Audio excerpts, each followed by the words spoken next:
Protest చేయదలుచుకున్నారు, government మీద pressure buildup చేయదలుచుకున్నారు, తప్పకుండా bus డిపోల్లో bus స్టాండ్లో ఎక్కడో కూర్చొని నిరసన చెప్పండి. ఏ వ్యవస్థకైనా సామధాన భేదాలు 41 రోజులు చెప్పినాం కదా. అరే 41 రోజులు చెప్తారు, 4 సంవత్సరాలు అయితే 3 సంవత్సరాలు అయితే 2 సంవత్సరాలు అయితేనే సమయకాలం. మొన్న మేము తెలంగాణ ప్రజాపాలన ప్రభుత్వం వేసిన మొట్టమొదటి కమిటీ, ఇప్పటివరకు మేము కమిటీ వేయలే, దాన్ని కూడా రాంగ్ పర్సెప్షన్ క్రియేట్ చేస్తా ఉన్నారు. మేము కమిటీల పేరుగా కాలయాపన చేస్తున్నాం. మేము కమిటీ వేయలేదు, మొట్టమొదటిసారి కమిటీ వేసినాం. 4 వారాల సమయం అడిగినాం. 4 వారాల సమయం అనేది పెద్ద సమయం కాదు. జీవోలోనే రిలీజ్ చేసాం. ఆ టైం మెన్షన్ కూడా లేదు. ఓవరాల్ గా జీవో లేకుండా ఓవరాల్ అడుగుతలేదు. జీవోలను రిలీజ్ చేసి ప్రక్రియ ప్రారంభించినారు. జీవో వచ్చినాక 4 గంటల ఒక రోజు 4 రోజులు మీరు అధికారులకు చెప్పిన తర్వాత వాళ్ళ స్పందన ఏదో కూడా చూసేటువంటి అవకాశం లేదా? ఇంత పెద్ద జాతి వైరమేమో ఇదేమన్నా? ప్రభుత్వంతో కూర్చొని మాట్లాడాల్సిన కోసం అంశాలన్నింటినీ ఆ విధంగా కాకుండా నేరుగా ఇందులో కొంతమంది రిటైర్ అయినటువంటి ఉద్యమ నాయకులు, నాయకత్వం వహిస్తున్నటువంటి వాళ్లకు డెఫినెట్లీ ఈ రోజు నేను కాంగ్రెస్ పార్టీ నాయకుడు కాదు, ప్రభుత్వ పక్షాన్ని ఆరోపణ చేస్తున్నా. గతంలో నాయకత్వం వహించి ఆర్టీసీని నిర్వీర్యం చేసి ఎగ్జిక్యూటివ్ డైరెక్టర్ని ఎండీగా పెట్టి సమ్మె చేస్తే మొత్తం డిస్మిస్ చేస్తామనేటువంటి మాటలు చెప్పి ఆర్టీసీని పూర్తిగా రోడ్ల పాలు చేసి ఎన్నికలకు ముందు ఇంటెలిజెన్స్ నివేదిక మేరకు ప్రజలు వ్యతిరేకంగా ఉన్నారని ఎటువంటి సంప్రదింపులు లేకుండా, ఎటువంటి తోటి నిర్ణయం లేకుండా ఊరికేనే విలీనం చేసుకుంటున్నామని ప్రకటించిన తర్వాత కనీసం మేనేజింగ్ డైరెక్టర్ కూడా ఆనాడు సజ్జనార్ గారికి తెలియకుండా, ప్రిన్సిపల్ సెక్రటరీ తెలియకుండా ఆదరగా నోటిఫికేషన్ 2 రోజుల ముందు విలీనం చేసినటువంటి పరిస్థితి. అవును, మ్యానుఫ్యాక్చర్ పెట్టమన్నారు. ఇవాళ కూడా పాజిటివ్ గా ఉన్నాం, నెగటివ్ కాదు. ఇంపాక్ట్స్ చూస్తున్నాం. బాల్ ఫైనాన్స్ మినిస్టర్ గారి దగ్గరికి వెళ్ళింది. ఒకవేళ మీరు నాతో మాట్లాడే ఇబ్బంది అయితే నేను ఇలా రమ్మంటాను. అందరినీ ఫైనాన్స్ మినిస్టర్ దగ్గర కూర్చోబెట్టి మీ అంశాలన్నీ నివేదిక ఇప్పడానికి నేను సిద్ధం. పరస్పరమైనటువంటి స్పందన ఉండాలి. నేను రమ్మని ఇంత ఓపెన్ గా ఇన్విటేషన్ చేస్తా ఉన్నా. కూర్చొని ఆర్థిక శాఖ మంత్రి దగ్గర కూర్చోండి. ప్రజలు కూడా అర్థం చేసుకోండి. ఏది ఇలా మహిళలు ఉచితంగా ప్రయాణం చేస్తుంటే ఆ పార్టీకి నచ్చనంత మాత్రాన హరీష్ రావు గారు, దానికి సంబంధించిన చంద్రశేఖర్ గారి మాటలు ప్రత్యక్షంగా మీరు అంతా చూసినారు. ఈ వ్యవస్థని అన్యాయమైనట్టుగా మాట్లాడే పరిస్థితి జరుగుతోంది. ఆర్టీసీ మీద కుట్ర జరుపుతా ఉన్నారు. ప్రతి జాగాలో కూడా మీరు చూస్తా ఉన్నారు. ఆర్టీసీ ఒకటే ప్రజలకు సంబంధించిన స్కీమ్ మీద చాలా బాగా కాంగ్రెస్ పార్టీకి పేరు వస్తుందని దీన్ని కూడా ఒక రాజకీయ వ్యూహంగా దీన్ని దెబ్బకొట్టే ప్రయత్నం చేస్తారు. ఇది ప్రజలు అర్థం చేసుకోవాలి, కార్మిక సంఘాలకు సంబంధించిన వాళ్ళు అర్థం చేసుకోవాలి. మేము మళ్లీ చెప్తా ఉన్నాం, ఎవరి మీద వ్యక్తిగతంగా, ఎవరి మీద సంస్థ పరంగా ఎక్కడ కూడా అంశాల పట్ల వేరే ఇతరత్ర ఆలోచన లేదు. పేద ప్రజల ప్రయాణానికి సంబంధించిన అంశం కాబట్టి తప్పకుండా మరి సంఘాలకు నాయకత్వం వహిస్తున్న వాళ్ళను దృష్టిలో పెట్టుకుని, సంస్థ పరిరక్షణ దృష్టిలో పెట్టుకుని, ప్రభుత్వం మీకు సానుకూలంగా ఉంది అనేటువంటి అంశాన్ని మనసులో ఉంచుకొని సమస్య పరిష్కారానికి చొరవ తీసుకొని ముందుకు రావాలని కోరుతా ఉన్నాను. ఎప్పుడు ఇంటరాక్ట్ అయితేనే ఉన్నాను.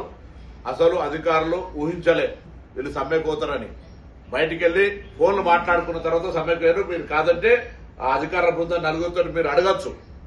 మాట్లాడి 4 గంటల పేషెంట్స్ హియరింగ్ చేసిన తర్వాత వాళ్ళు పూర్తిగా ఒక అన్ని అవగాహన కలిగించుకొని తప్పకుండా మేము గౌరవ ఉప ముఖ్యమంత్రి గారు రాష్ట్రంలో లేరు, మాట్లాడిన తర్వాత మీకు చెప్తామని చెప్పినారు. ఇక్కడ ఉండి 4 రోజుల నుంచి వారు చెన్నైలో ఉన్నారు.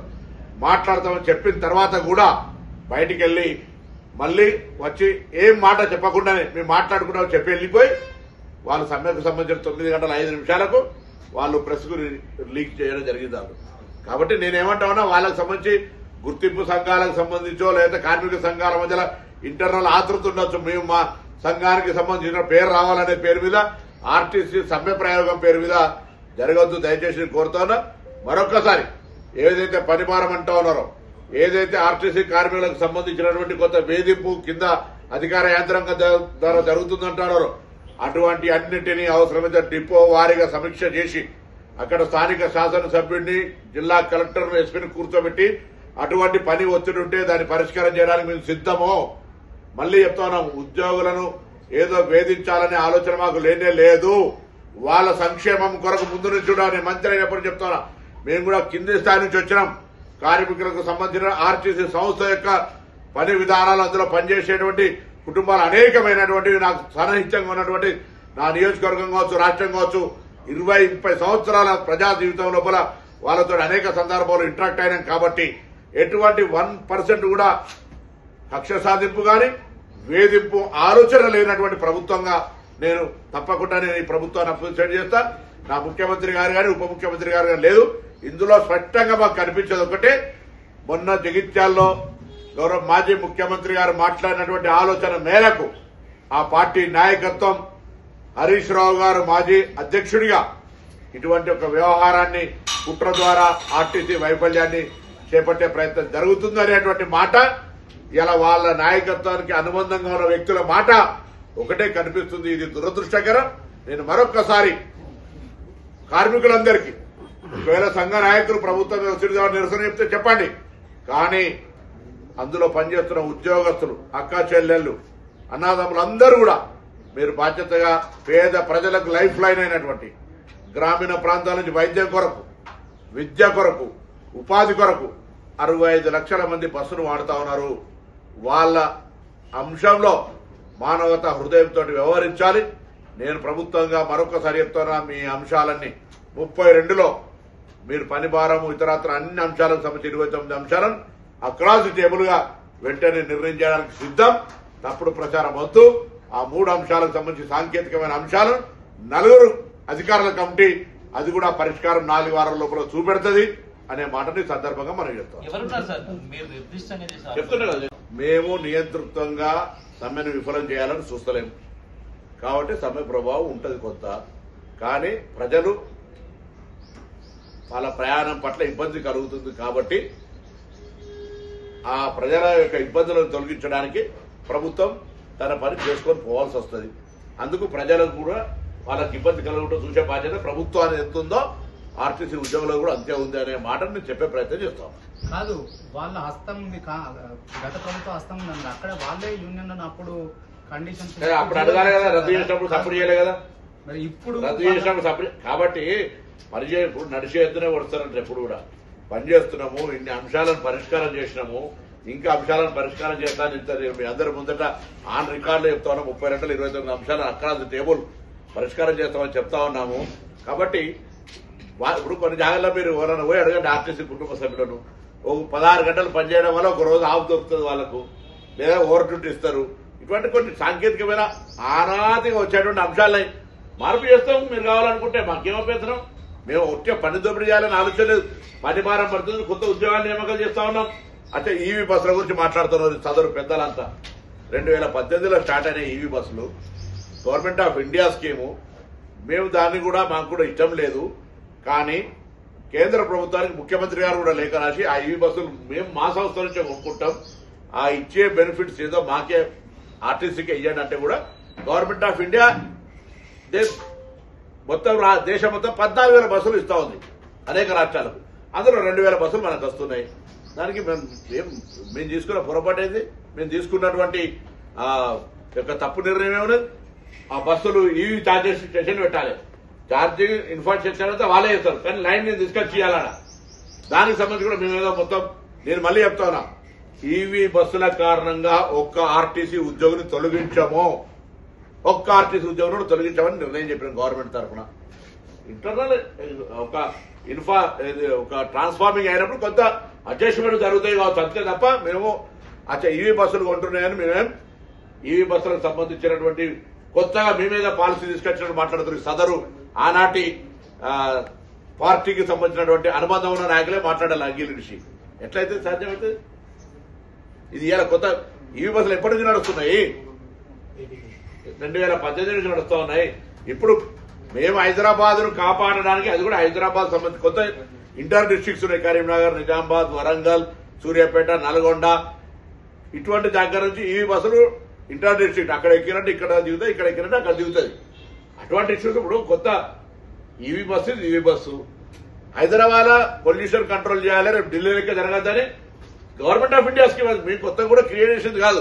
అది రేపు ఒక్కటేసారి 2026 డిసెంబర్ వరకు కూడా వచ్చేది కాదు. 2027 వరకు ఫేజ్డ్ మేనర్లు వస్తాయి. దాని మీద మనం మొత్తంగా కంప్లీట్ గా మేము దాన్ని అదే డిపెండ్ అవుతున్నాం అనేటువంటి మాట మాట్లాడేటువంటి ఆలోచన కూడా దురదృష్టకరం, తప్పుదారి పట్టిస్తాం.